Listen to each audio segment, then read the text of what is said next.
الصلاة والسلام صلى الله على محمد صلى الله عليه وسلم. اللهم صل على سيدنا ومولانا محمد وعلى آل سيدنا ومولانا محمد وبارك وسلم صلی علیہ.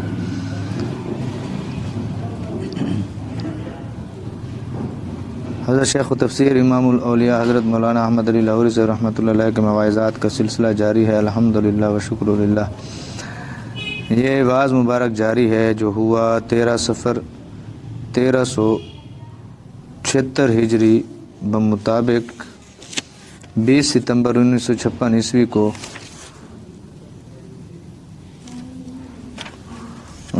جس کا عنوان مبارک ہے کہ اللہ کے برگزیدہ بندے. اس میں حضرت آگے فرماتے ہیں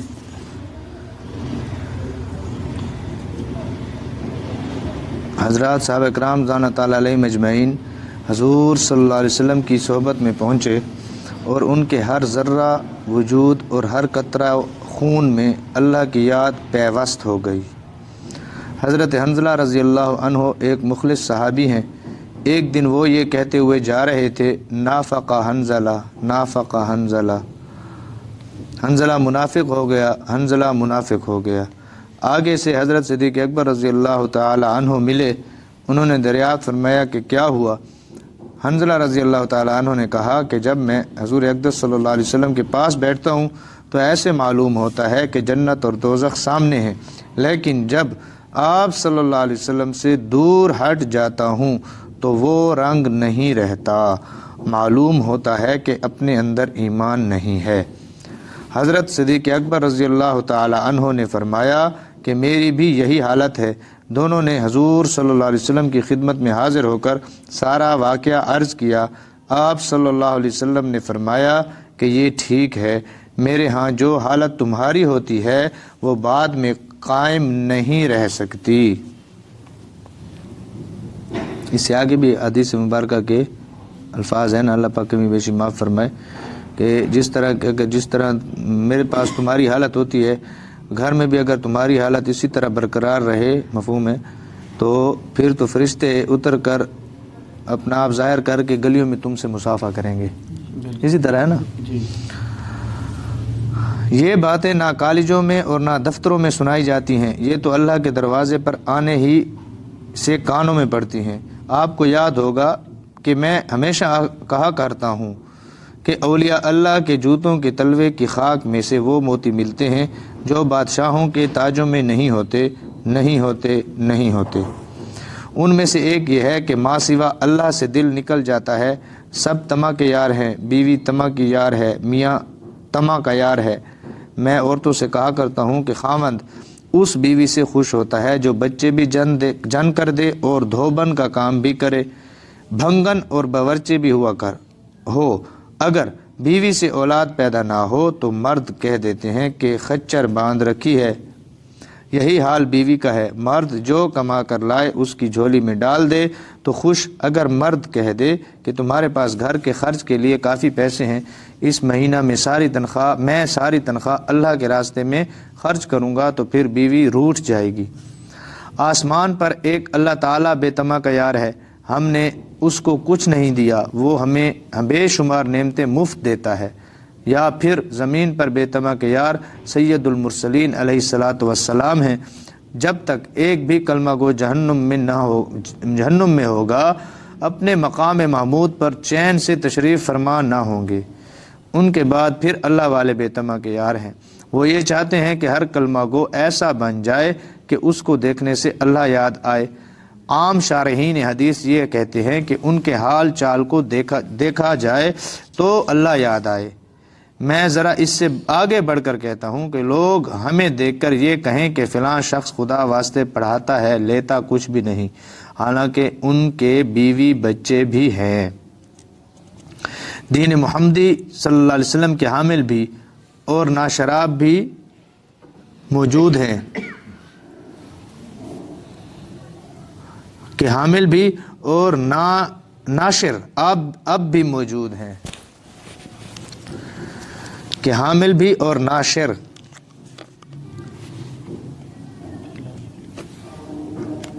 پہنچائے۔ اگر لوگ ہمیں دیکھیں تو ان کو اللہ یاد آ جائے، آمین یا الہ العالمین۔ جس طرح دنیا میں بڑھنے کا شوق ہے، اللہ تعالیٰ ادھر بڑھنے کا بھی شوق عنایت فرمائے۔ یہ ہو سکتا ہے بشرطے کہ شیخ کامل اور طالب صادق ہو۔ مولوی ابو محمد احمد رحمۃ اللہ علیہ میرے سسر تھے، وہ حضرت گنگوہی رحمہ اللہ کے شاگرد بھی تھے اور مرید بھی۔ ان سے کچھ اللہ اللہ سیکھا تھا لیکن بعد میں چھوڑ دیا تھا۔ مولانا عبید اللہ سندھی رحمۃ اللہ علیہ نے ایک دفعہ حضرت مولانا ابو محمد احمد کو دین پور بلایا۔ ان کا بیان ہے کہ رات کا وقت تھا، میں جب نہر کے پاس پہنچا جو دین پور شریف سے 1 فرلانگ کے فاصلہ پر ہے، تو سب لطائف کھل گئے۔ اپنے اندر باطن کی استعداد ہو تو کامل کی موجودگی سے فائدہ ہوتا ہے، مگر جو خود اندھا ہے اس کے لیے سورج کی روشنی بے معنی ہے۔ اسی طرح حضرت تھانوی رحمۃ اللہ علیہ اور حضرت مولانا حافظ احمد صاحب محتمم دارالعلوم دیوبند بھی ایک دفعہ مولانا سندھی رحمۃ اللہ علیہ کے ہمراہ دین پور شریف تشریف لے گئے۔ حضرت تھانوی رحمۃ اللہ علیہ نے جب اسٹیشن خانپور پر اترے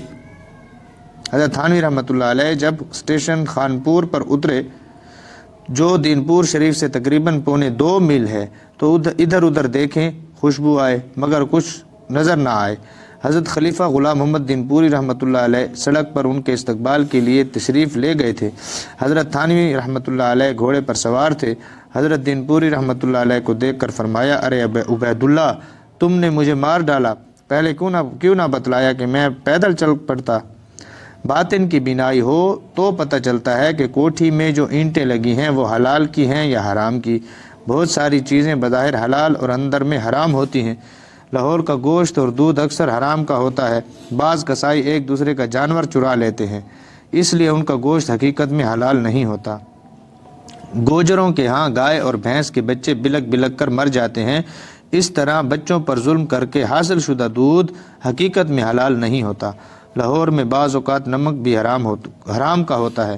بعض آوارہ مزاج بچے بیل گاڑیوں سے نمک کے ڈلے اٹھا کر سستے داموں دکاندار کے ہاں بیچ جاتے ہیں، یہ نمک حرام ہے۔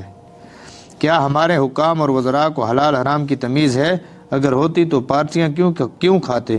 سکھانے والا بھی کامل ہو اور سیکھنے والا بھی طالب صادق ہو تو اللہ کے نام سے حلال حرام کی تمیز پیدا ہو جاتی ہے۔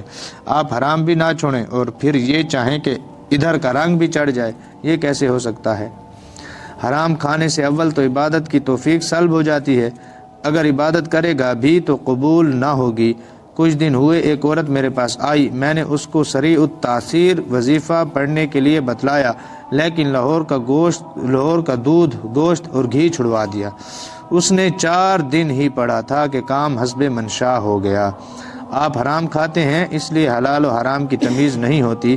انسان یا تو خود باطن کے لحاظ سے بینا ہو یا بینا کے ہاتھ میں لاٹھی دے دے، جو کھائے اس سے پوچھ کر کھائے۔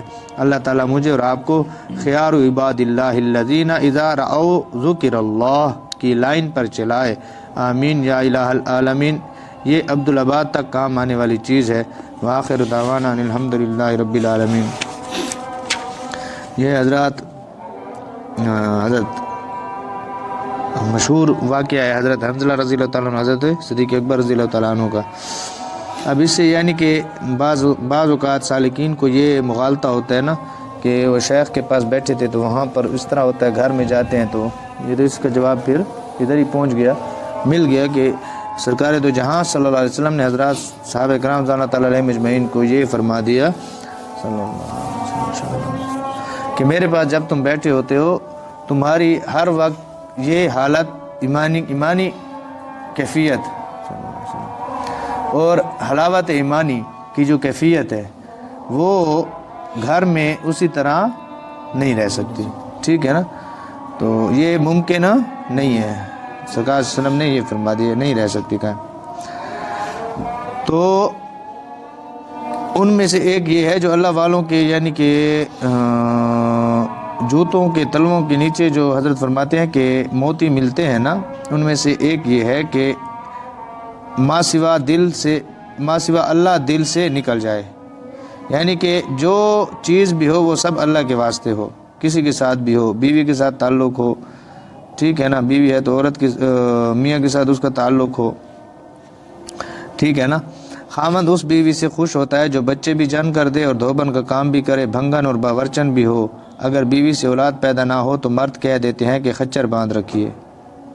اسی طرح اللہ پاک پناہ عطا فرمائے، کتنیوں کو دیکھا اولاد نہ ہو، بلکہ اگر صرف وہ بچیاں ہوں اور بیٹا نہ ہو رہا ہو تو پتہ نہیں اس کا کیا حال ہوتا ہے سسرال میں، ٹھیک ہے نا۔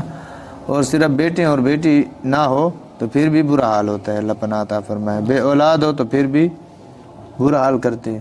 اسی طرح بیویاں اللہ پناہ عطا فرمائے کہ جب تک شوہر کما کر لا کر دیتا ہے تو شوہر سب کچھ ہے، لیکن اگر وہ تھوڑا سا کچھ ہاتھ روکتا ہے یا تنگ دستی قدرت کی طرف سے، امر الہی کی طرف سے آ جاتی ہے، تو اس موقع پر صابرہ بیوی اگر اللہ تبارک و تعالیٰ کسی کو دے دینا تو یہ اللہ تبارک و تعالیٰ کی بہت بڑی نعمت ہے، بہت بڑی نعمت ہے۔ ورنہ اللہ پناہ عطا فرمائے صرف بیویوں کی خواہشات کو پورا کرنے کے لیے مرد بیچارے خاوند وہ اللہ پناہ عطا فرمائے کیا کیا کرتے ہیں، حرام خوریوں کے راستوں پر چلے جاتے ہیں، ٹھیک ہے نا۔ تو اور بس اللہ پناہ عطا فرمائے۔ تو یعنی کہ حضرت کی بات کرنے کا مقصد یہ ہے نا کہ سارے کا سارا جتنے بھی یہاں پر دنیا میں جتنے بھی رشتے ہیں وہ رشتے فانی ہیں۔ فانی ہونے کا مقصد یہ نہیں کہ ہم نے ان کو بالکل چھوڑ دینا ہے، چھوڑنا بھی نہیں ہے۔ اور جو اللہ اور اس کے رسول صلی اللہ علیہ وسلم کے احکامات جس رشتے کے متعلق موافق یا مخالفت میں ہے، موافقت میں ہے یا مخالفت میں ہے، جو بھی احکامات ہیں ان کو ہم نے منوان تسلیم کرتے ہوئے، سر تسلیم خم کرتے ہوئے ہم نے اس پر عمل کرنا ہے، ٹھیک ہے نا، چاہے کچھ بھی ہو جائے۔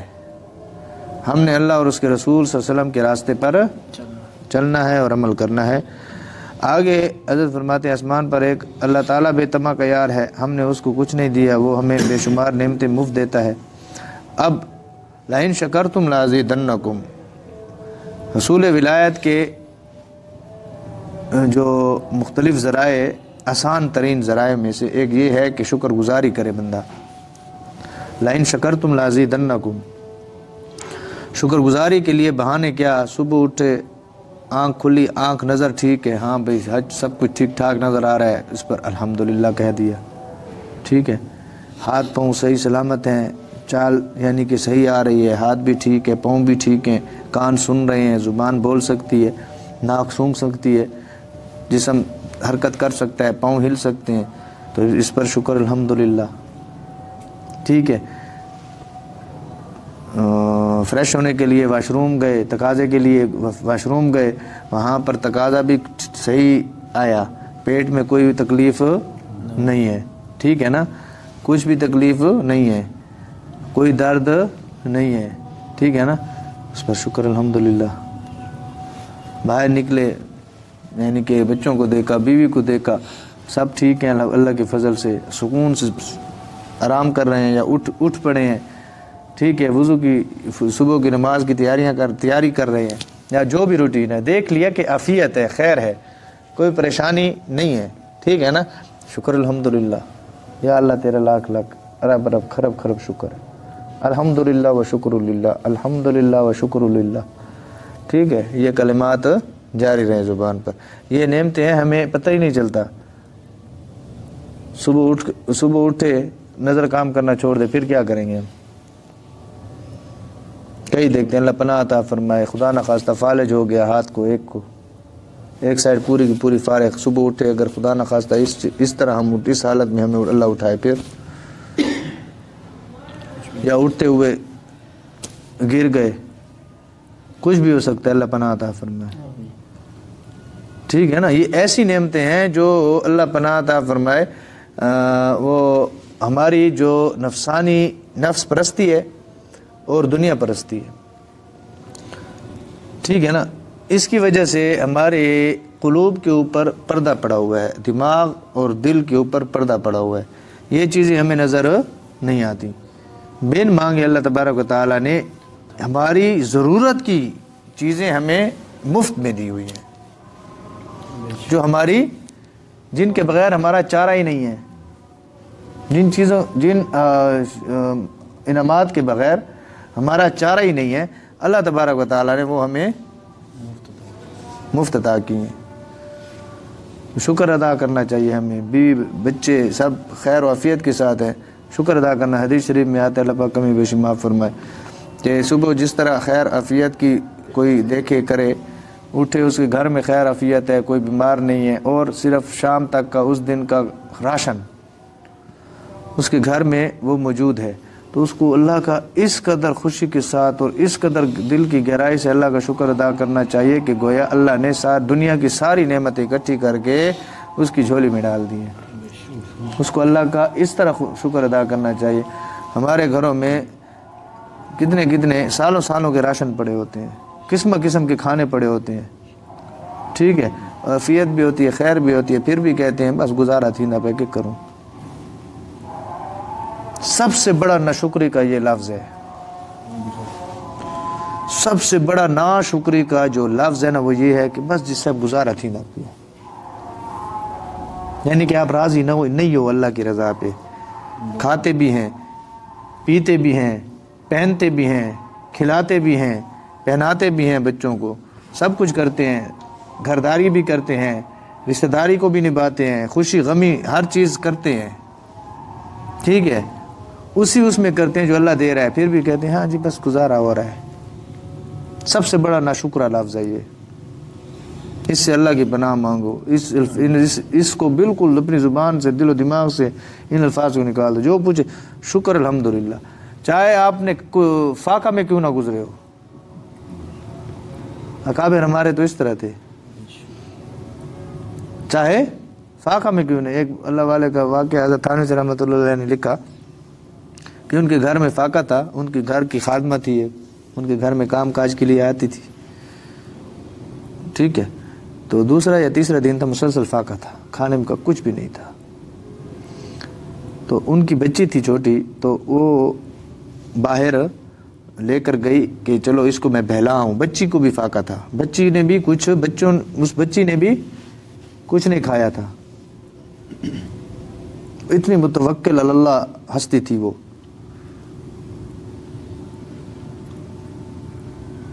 تو اب ان کا وہ دیکھیں اللہ نے ان کو کتنا مقام دیا ہوا تھا، جیسے باہر وہ خادمہ بچی کو باہر لے کر گئی بہلانے کے لیے کہ رونے اس کا تھوڑا وہ ہو جائے گا، کم ہو جائے گا، راستے میں اس اللہ والے کے ایک مرید ملے جو صاحب ثروت تھے۔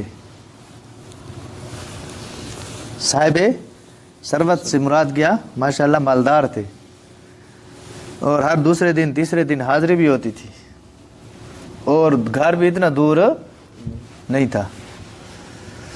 وہ ملے، انہوں نے دیکھا، پہچان لیا کہ میرے حضرت شیخ کی بچی ہے اور خادمہ بھی ان کی ہے، تو اس نے بہت رو رہی تھی بچی کو دیکھ کے، روتا دیکھ کر انہوں نے پوچھا کہ محترمہ یہ بچی تو حضرت کی؟ انہوں نے کہا ہاں بالکل ان کی ہے، تو یہ بچی کیوں رو رہی ہے؟ میں ان کے یعنی کہ مریدین میں سے ہوں۔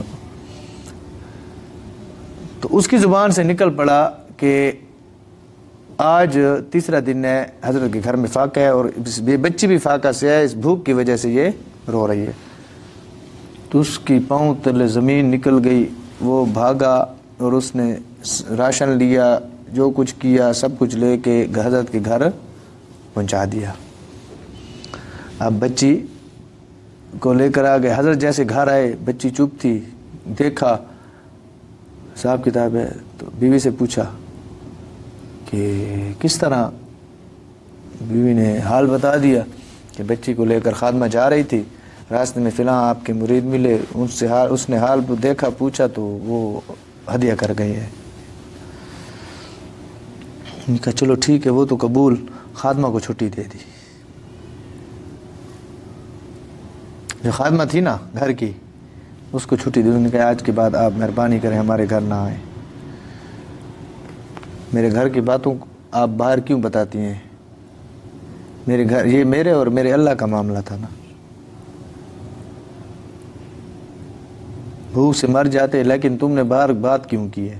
لہٰذا آج کے بعد تم میرے گھر میں داخل نہیں ہونا۔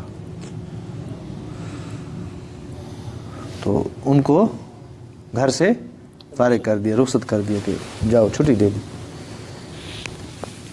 بات کیا کہ اللہ والے تو اس طرح زندگی گزارتے، ایسے نہیں ان کی جوتیوں میں اللہ تبارک و تعالیٰ نے ان کی جوتیوں کے تلے میں حضرت انہوں نے فرمایا کہ ایسے موتی ملتے ہیں جو بادشاہوں کے تاجوں میں نہیں ملتے۔ انہوں نے جو بادشاہ کے تاجوں میں جو جوتے موتی ملتے ہیں نا، ان کو ٹھوکر ماری ہوتی ہے، ان کو ٹھوکر ماری ہوتی ہے۔ اس لیے جو سچے ممیرہ، وہ جس کو مل جائے وہ حلاوت، وہ تعلق مع اللہ، وہ معیت الہی کی لذت، وہ اگر کسی کو نصیب ہو جائے، اس کے سامنے سب چیزیں ہیچ ہے، سب شے کوئی معنی نہیں رکھتی۔ اللہ تبارک و تعالیٰ نے جب سے دنیا کو پیدا فرمایا، اور پیدا کرتے ہی اللہ نے لعنت فرمائی اس کے اوپر، فرمایا کہ تو ملعون ہے، یہ تو بس میں نے تجھے اپنے بندوں کی آزمائش کے لیے بنایا ہے، اپنے بندوں کی آزمائش کے لیے تجھے میں نے بنایا ہے، ورنہ تو میری نظر میں سب سے زیادہ، تمام مخلوقات میں سے سب سے زیادہ ملعون ہے تو۔ آج بھی عرض کر رہا تھا مستورات کے اس میں کہ ہمارے اکابر ان کے کیا رٹ ہوا کرتی تھی، اعمال اعمال اعمال، ہم کہتے ہیں مال مال مال، ٹھیک ہے نا، ان کے وہ تھے اعمال اعمال اعمال، ہم کہتے ہیں مال مال مال۔ اللہ پناہ عطا فرمائے۔ اللہ سے مانگنا بھی چاہیے، مانگنے کا حکم ہے، لیکن جو ہمارے اندر کمیاں کوتاہیاں ہیں ان کو بالکل صحیح، اور وہ ٹھیک کیسے ہوں گی؟ حضرت نے آگے فرما دیا کہ شیخ کامل، شیخ بھی کامل ہو، شیخ کامل کی نشانیاں ہیں نا، شیخ بھی کامل ہو، اور اس کے ساتھ پھر جب طالب بھی صادق ہو، مرید بھی سچا ہو، سچا ہو، مر مٹنے والا ہو۔ حکیم مختصر رحمۃ اللہ کا شعر ہے نا کہ مٹا دیجئے میں مٹنے ہی تو آیا ہوں۔ اپنے شیخ کو انہوں نے عرض کیا تھا نا، حضرت نے کچھ جھڑک پلائی تھی نا، تو انہوں نے یہ شعر ہے کہ حضرت خواجہ عزیز الحسن مجدوسی رحمۃ اللہ کا شعر ہے غالباً، یا ان کا شعر ہے، تھانوی سے رحمۃ اللہ نے ان کو، وہ بھی جھڑکتے تھے بہت زیادہ، بہرحال ان دونوں میں سے کسی کا ہے، تو پھر انہوں نے ہاں جی مٹا دیجئے میں مٹنے ہی تو آیا ہوں، خوشی کو آگ لگا دی خوشی خوشی ہم نے، خوشی کو آگ لگا دی خوشی خوشی ہم نے۔ خوشی کو بھلانا مٹانا پڑتا ہے، دل اپنا دکھانا اور جلانا پڑتا ہے، پھر جب تب جا کر دل وہ کندن بنتا ہے، اور وہ اس قابل بنتا ہے کہ اللہ تبارک و تعالیٰ کے ساتھ تعلق کی صلاحیت اس کے اندر پیدا ہو جائے۔ تو یہ ہوتا ہے صحبت شیخ سے، صحبت کے اپنے آداب میں۔ یہ جو حضرت نے لکھا نا آگے کہ میں دعویٰ سے کہتا ہوں کہ 10,000 طالب ہوں، بشرطے کہ سب تربیت یافتہ ہوں، ہماری طرح مرید نہ ہوں۔ تربیت یافتہ سے کیا مراد ہے کہ جو مرید کی جو شرائط ہیں اس کے اوپر وہ پورے اترے ہوئے ہو، ٹھیک ہے نا۔ تو پھر جب شیخ ضرب لگائے گا نا تو 10,000 ہی کیوں نہ ہوں، مثال دی انہوں نے، تو سب کو پتہ چلے گا۔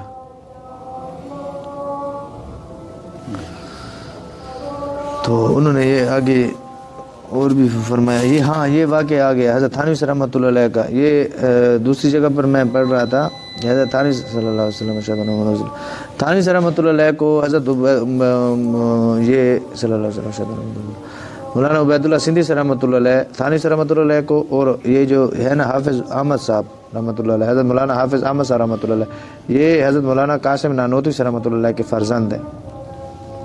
ان دونوں ہستیوں کو علماء یعنی کہ ہند کو ان سے یعنی کہ اس طرف والے جو دلی والے تھے، انڈیا والے، ٹھیک ہے نا، پاک و ہند، بر صغیر پاک و ہند، پاک والوں کی طرف سے جو تھے نا یہاں پر جو علماء حقہ تھے نا ان کے اور ہند والوں کے علماء حقہ جو تھے ان کے درمیان جو واسطہ بنے نا وہ حضرت مولانا عبید اللہ سندھی سے رحمۃ اللہ علیہ تھے، امام انقلاب مولانا عبید اللہ سندھی سے رحمۃ اللہ علیہ، وہ پہلے پیغام رسانی ہوئی حضرت تاج محمود امروٹی سے رحمۃ اللہ علیہ، خلیفہ غلام محمد دین پوری سے رحمۃ اللہ علیہ۔ تاج محمود امروٹی سے رحمۃ اللہ علیہ ایسے عام ہستی نہیں تھے، خلیفہ غلام محمد دین پوری سے رحمۃ اللہ علیہ عام ہستی نہیں تھے، یہ اس وقت یعنی کہ یہ جو سلطنت عثمانیہ کا جو وہ ہوا نا تو اس وقت انہوں نے یہاں پر انگریزوں کے خلاف بہت بڑی تحریک چلائی تھی، انگریزوں کے خلاف بہت بڑی تحریک چلائی تھی، تو حضرت بھی مفرور و سارے یعنی کہ مفروریاں کاٹی ہیں سب نے، ہمارے کابر نے، حضرت مولانا گنگوئی سے رحمۃ اللہ علیہ نے اپنی جگہ ان کو بھی وہ کیا گیا، اپنے علاقے سے ضلع بدر کیا گیا۔ حضرت حاجی بداد اللہ مہاجر مکی ان کو کیوں بولتے ہیں؟ انگریزوں فرنگیوں کو تو انہوں نے نعت ڈالی ہوئی تھی نا، اس لیے انہوں نے ان کے خلاف وارنٹ گرفتاری جاری کیے اور پھر انہوں نے اللہ کے امر سے ہجرت کی۔ نانوتوی سے رحمۃ اللہ علیہ عجیب ہستی تھے، ان کے وارنٹ گرفتاری جاری ہوئے نا، جیسے ایک دفعہ کو واقعہ ہے کہ وہ آ گئے پکڑنے کے لیے تو یہ موجود بھی تھے، جیسے دیکھا وہ آ گئے، لیکن اس وقت تو یہ چیزیں نہیں تھی نا کہ پکچریں ایسے فوٹو موٹو کا حساب کتاب تو نہیں تھا نا، تو ہاں بھائی اطلاع ملی، کسی مخبر نے اطلاع دے دی کہ مولانا قاسم جو ہے نا مولوی قاسم وہ فلاں جگہ بیٹھا ہوا ہے۔ اچھا، وہ جیسے آئے تو واقعتاً وہ ادھر موجود تھے، وہ پوچھنے لگے کہ ہاں تم میں مولوی قاسم، تو وہ اپنی جگہ پر جو ٹھہرے تھے نا وہ ادھر سے 2 قدم اس طرف ہو گئے، تو خود جواب دیا ابھی ادھر ہی ٹھہرے تھے۔ بالکل حضرت مولانا قاسم نانوتوی سے رحمۃ اللہ علیہ نے جو پہلے جہاں ٹھہرے ہوئے تھے نا تو انہوں نے سوال کیا نا کہ مولوی قاسم کدھر ہے، تو 2 قدم 3 قدم آگے پیچھے دائیں بائیں اس طرح ہوئے اور اپنی جگہ سے ہٹ کے ان کو خود ہی جواب دیا کہ ہاں مولوی قاسم ہاں بالکل تھے، ابھی ادھر ٹھہرے تھے، بالکل سچ بولا انہوں نے۔ تو پھر کہا انہوں نے کہ واللہ ابھی ادھر ٹھہرے تھے، تو جیسے انہوں سے ابھی ادھر ٹھہرے تھے نا تو انہوں نے یہ نہیں پوچھا کہ کہاں کیسے، تو اس کا مطلب یعنی کہ اس کو پتہ چل گیا، یعنی کہ وہ پھر چلے گئے اور دوڑ لگائے، انہوں نے کہا کہ بس ابھی ادھر ٹھہرے تھے، مقصد ہے کہ ادھر ادھر آس پاس ہوں گے، تو ٹھہرے تو ادھر ہی وہ تھے، ٹھیک ہے نا، تو ایسے ہستی تھے۔ تو جیسے تو ان کو پھر کہا گیا کہ آپ جو ہے نا روپوشی اختیار کریں، انہوں نے کہا ٹھیک ہے میں روپوشی اختیار کرتا ہوں۔ وہ ایک ساتھی تھے، ان کے گھر کے اوپر بالا خانہ تھا، وہاں پر ان کو روپوش کر دیا گیا۔ اب 3 دن گزرے، 3 دن، چوتھے دن بازار میں گھوم رہے ہیں، تو جیسے ساتھیوں نے دیکھا جو ان کے ساتھ، انہوں نے کہا کہ مولانا صاحب یہ آپ کیا کرتے ہو، آپ تو روپوش، انہوں نے کہا بس روپوشی ختم، چھوڑو۔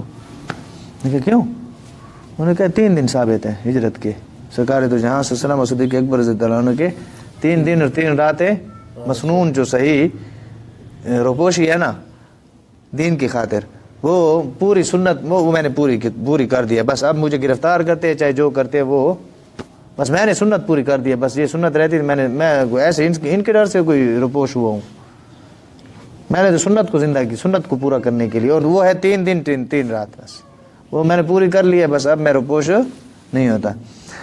تو وہ بھی ہوئے، پھر گوئی سے رحمۃ اللہ علیہ، پھر تاج محمود امروٹی سے رحمۃ اللہ علیہ، ان کو بھی ضلع بدر کیا گیا، خلیفہ غلام محمد دین پوری سے رحمۃ اللہ ان کی گرفتاری ہو گئی تھی، مولانا لاہوری سے رحمۃ اللہ کو گرفتار کیا گیا تھا انڈیا میں، دلی میں، ادھر سے پھر انگریز ان کو یہاں پر لائے تھے لاہور، شملہ کے جیل خانہ جات میں ان کو رکھا، پہلے شملہ نہیں، وہ کون سا پتہ نہیں کون سا علاقہ ہے، گوا کو کون سا علاقہ ہے انڈیا کا ہے، آگرہ نہیں،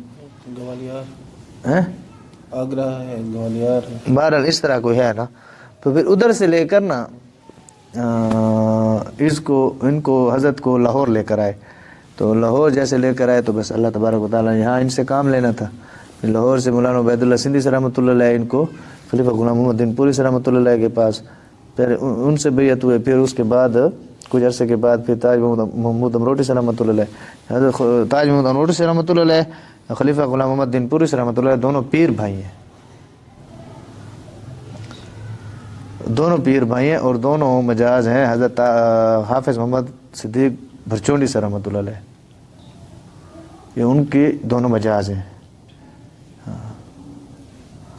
تو پہلے وہ ان سے بیعت اصلاحی بیعت حضرت اس وقت عمر اتنی نہیں تھی تو حضرت مولانا عبید اللہ سندھی سے رحمۃ اللہ علیہ نے ان سے بیعت کروا لی اور پھر اس کے بعد جو ہے نا ان کو دونوں مشائخ سے مستفیض ہوئے. حضرت ان کی مقدر تھا اپنا لاہوری سے رحمۃ اللہ علیہ.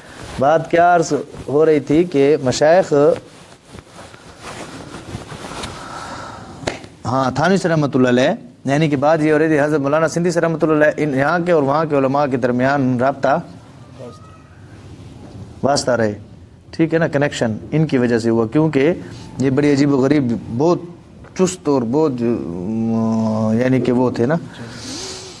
اچھا تو پھر انہوں نے دعوت دی کہ حضرت وہ اشرف علی تھانوی سے رحمت اور مولانا قاسم نانوتوی سے رحمۃ اللہ دارالعلوم دیوبند کی جو ابھی محتمیم ہیں وہ تشریف لا رہے ہیں.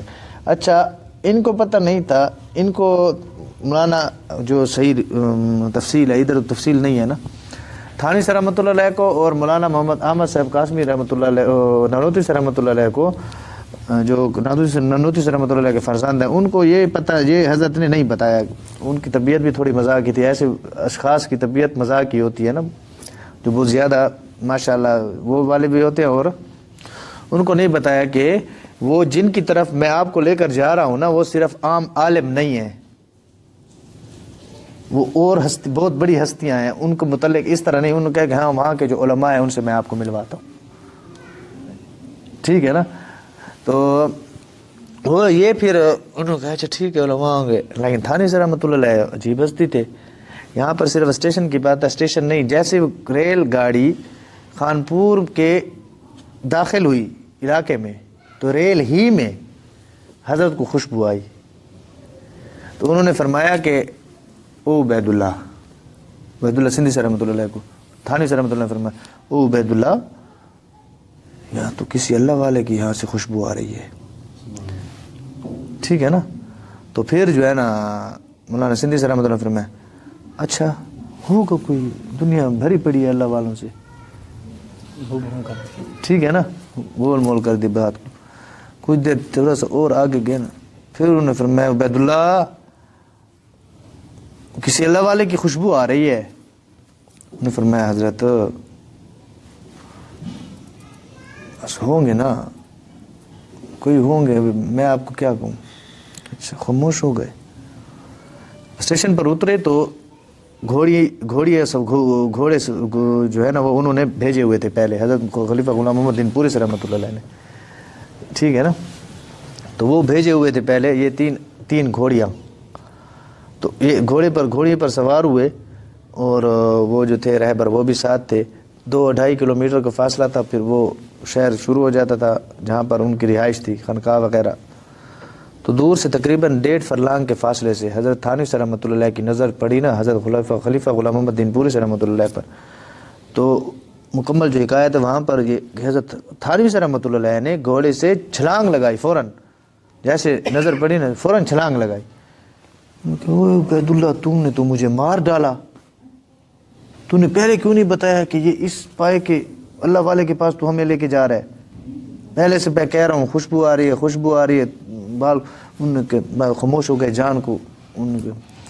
پھر بعد میں حضرت تھانوی سے رحمۃ اللہ علیہ نے فرمایا کہ یہ میرے شیخ حضرت حاجی امداد اللہ مہاجر مکی سے رحمۃ اللہ علیہ کے پائے کے اللہ والے ہیں خلیفہ غلام محمد دین پوری سے رحمۃ اللہ علیہ.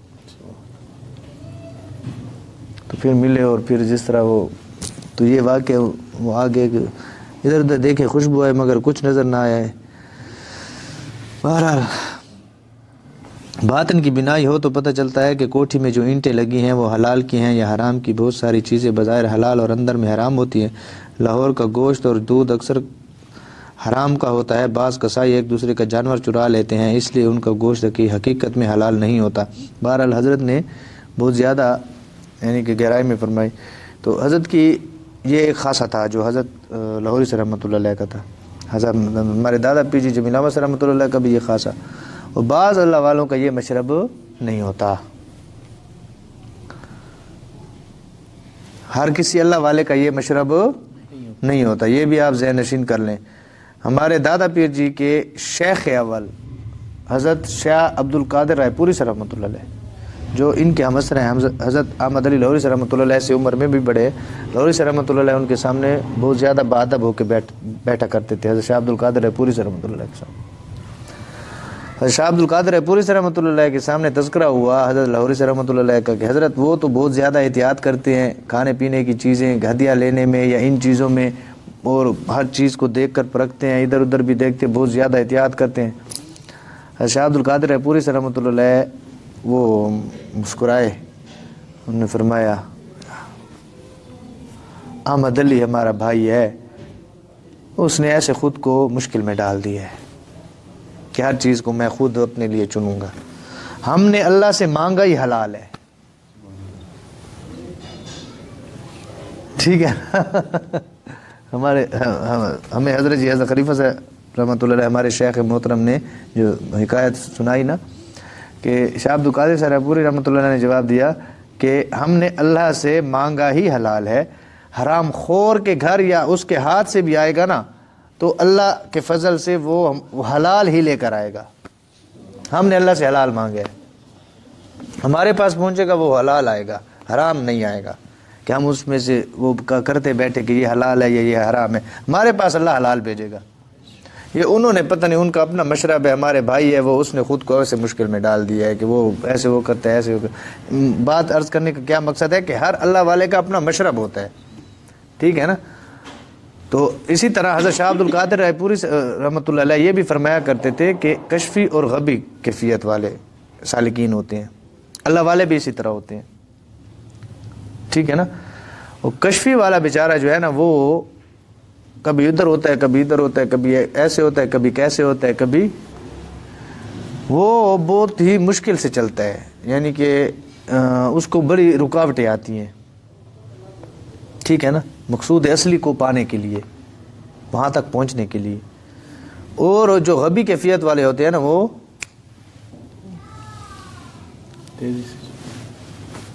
بہت تیز اللہ تک پہنچتے ہیں. تو یہ ہر اللہ والے کا اپنا اپنا ایک مشرب ہوتا ہے. اللہ پاک ہمیں حقیقی طور پر ان کے نقش قدم پر چلائے اور طالب صادق بنائے ہمیں. ٹھیک ہے نا. وآخر دعوانا الحمدللہ رب العالمین. صلی اللہ علی محمد صلی اللہ علیہ وسلم.